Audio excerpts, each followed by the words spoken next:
Hi friends, good afternoon. எல்லாத்துக்கும் ஒரு surprise காத்துட்ருக்கு. சர்ப்ரைஸ் என்னன்னா இதுதான், பார்த்தீங்களா? இது பாருங்க. இப்போ நீங்கள் இதை என்ன நினச்சிட்டு இருப்பீங்க? 5000 பட்டு போடான்னு நினைப்பீங்க. No no.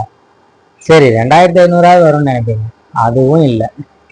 சரி, 1250 இருக்குன்னு நினைப்பீங்க. அதுவும் இல்லை. இது பார்த்தீங்கன்னா 750 வரும்னு நினைப்பீங்க. அதுவும் இல்லை.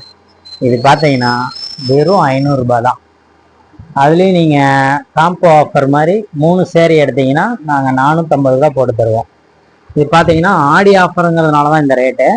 இல்லைன்னா இதோடைய ஒரு பீஸே வந்து 750 850 வரும். இங்கே பாருங்கள், பார்டர் பாருங்கள். சொன்னால் நம்ப மாட்டீங்க. இதோட பார்க்குறதுக்கு பட்டு சீலை மாதிரியே இருக்கு இல்லைங்களா? ஒரு ஃபங்க்ஷனுக்கு, ஒரு வளைகாப்பு பொண்ணும் இல்லை, இதோட ரேட் பார்த்தீங்கன்னா 500 வருது. வேணுன்னா சொல்லுங்கள்.